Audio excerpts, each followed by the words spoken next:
So in the first part we talked about electrostatics and how charges don't move when we do the analysis. But let's do just some mind games or a little bit of thinking about what would happen if we have some different scenarios with charges. We know they're going to move, so we're not doing the snapshot in time, but we're interested in what would happen. So let's start out with a neutral rod. There's equal numbers. We'll call it neutral. And that just means that there are equal number of positive and negative charges.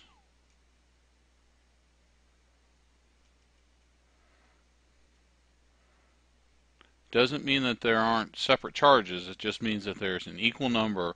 So when you take the total, that QP minus QN, it comes up to 0. Now, let's bring close into it a rod that has positive charges, an excess of positive charges. And we bring it in so that it contacts or touches this neutral rod.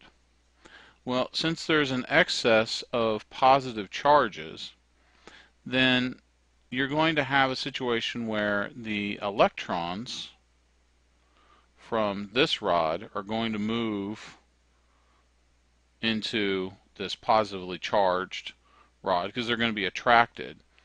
And that's going to leave, you can have all these negative charges moving off, going this direction, and that's going to leave an excess of positive charges on the other side. So the end result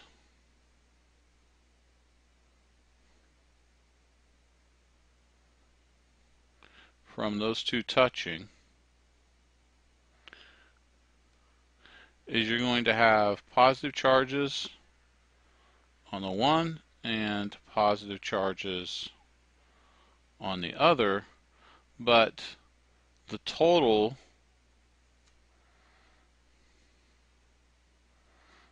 positive charge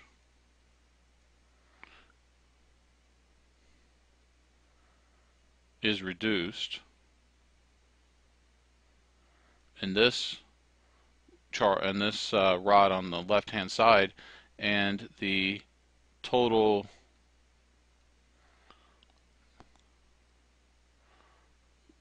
charge becomes positive. It's no longer neutral.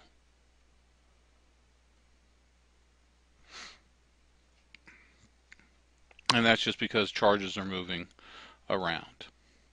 Now, our second scenario, we have a neutral rod.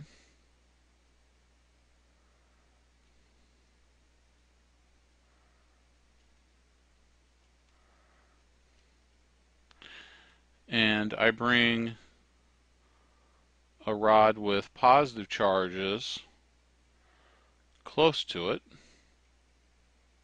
excess of positive charges, but I don't touch.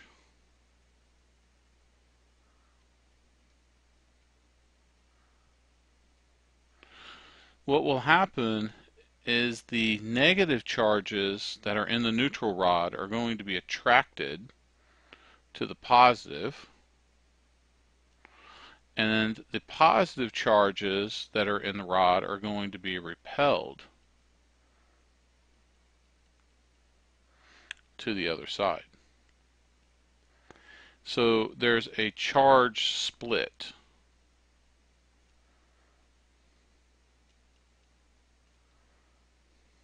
Inside the rod.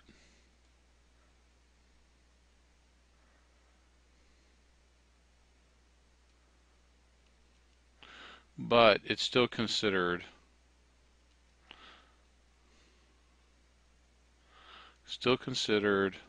neutral.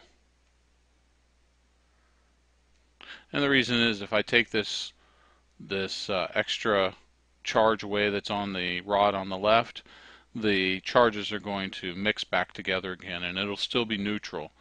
If we take a look at the sum of the positives charges and the negative charges and the total bar, then QP minus QN is going to be 0, still neutral. Now another scenario is if I have a rod that's connected to ground, and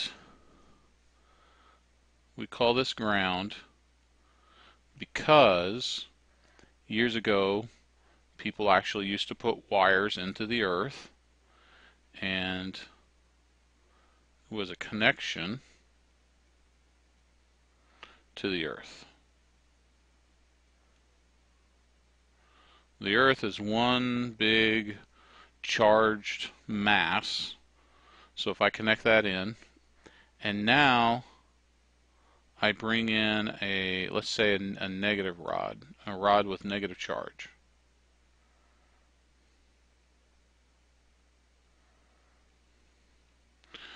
Well, the negative charges are going to flow towards the ground, and the positive charges are going to be attracted. And so now that I've got these positive charges to the left of this neutral rod, and I've pushed the electrons out of the rod, now I can cut this line. And what I find that I have left, so I cut that end, I'm going to have a net positive charge because I forced the electrons out of the rod and away, and I cut a path so it can't come back. And one of the last scenarios deals with a non-conductor or an insulator. And I'm going to put this in a separate color. So we'll put it in orange.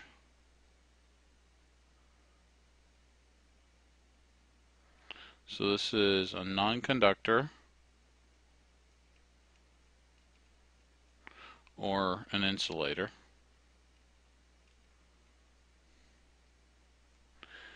And inside this insulator, the charges are connected to each other. So because it's a neutral, right? So we consider it neutral. And there's a minus and a plus, and these are bound to each other. A minus and a plus bound.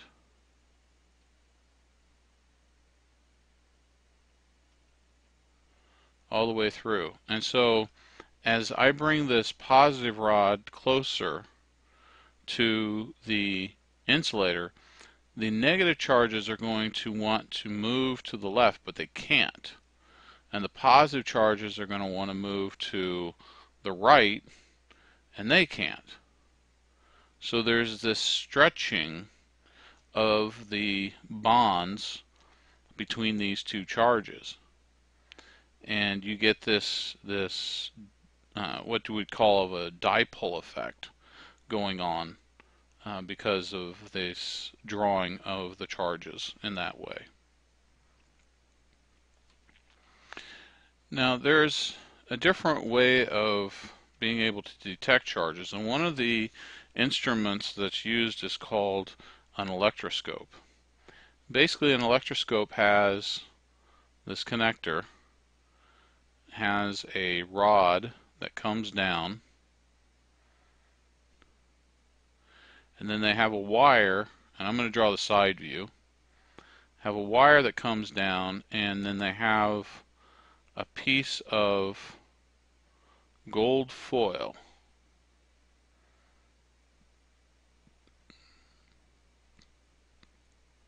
hanging on this wire. And let me draw it from the front.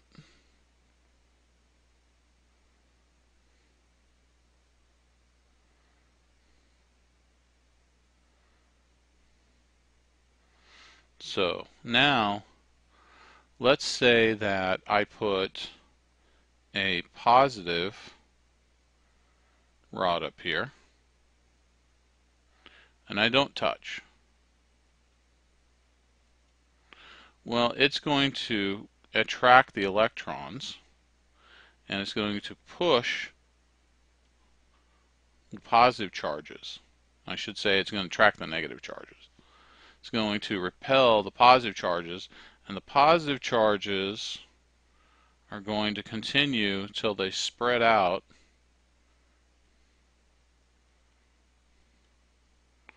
on the two gold leaves. And gold is very pliable, and so there's a repulsion, and you get the leaves separating apart.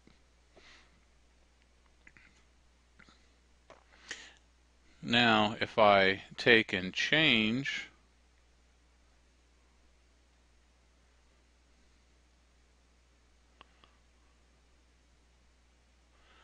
and I put a negative rod here,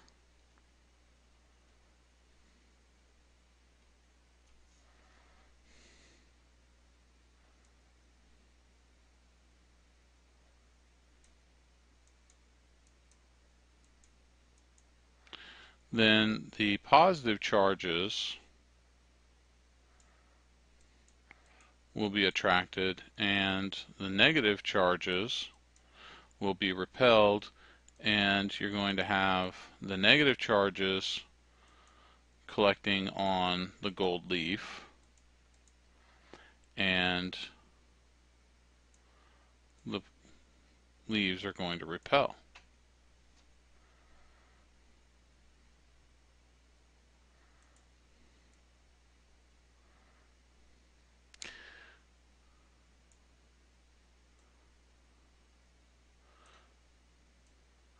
Now, let's say that we take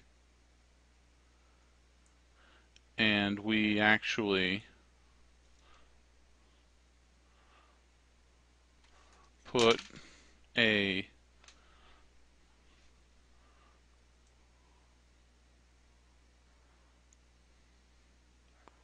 rod with positive charge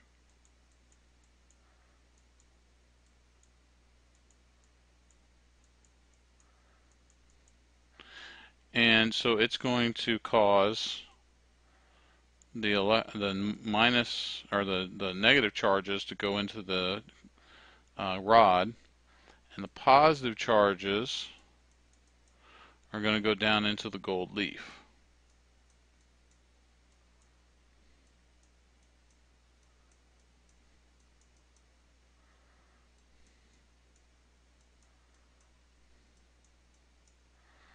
And so my leaf is going to separate. Now, I take away this rod, and I'm left with a net positive charge on the gold leaf.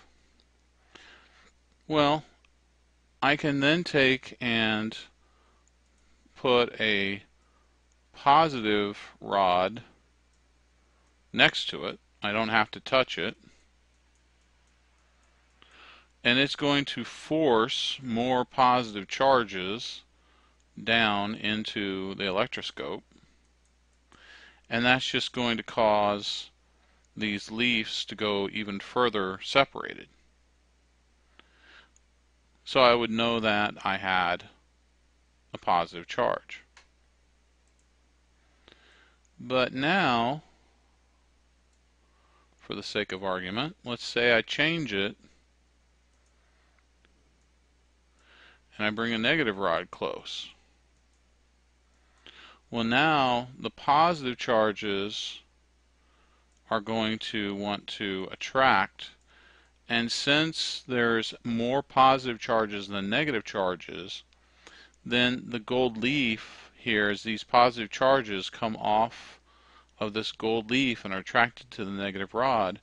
The gold leaf is going to go towards each other. So the electroscope is a good way to identify same and opposite charges. But there's a problem. It's really not useful in normal everyday usage because normally we don't know whether we have positive or negative charges. So at the beginning I told you we had positive charge and that's what we put on it. But let's say I have something, a rod with something that I don't know. I just know that there's charges. So I have some rod with don't know.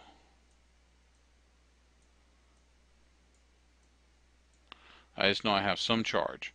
So that means once I touch this, then I have some I don't know charge down here.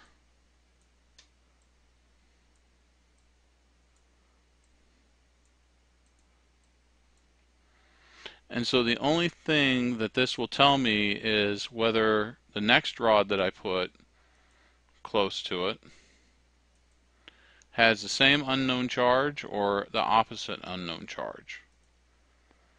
So the electroscope isn't really a good identifier of charge other than is it the same charge or the opposite charge. Nowadays there are electronic electroscopes that will tell you whether it's a positive or negative charge, and so the technology is there that we can actually tell that. But back in the 1700s, 1800s, when they were experimenting with electric charge, this was the only way that they could identify whether charges were the similar or opposite, but they couldn't tell what exactly the charges were. So the electroscope is a neat tool. It's just very limited, and you'd really have to use something more common today to be able to actually get any useful information.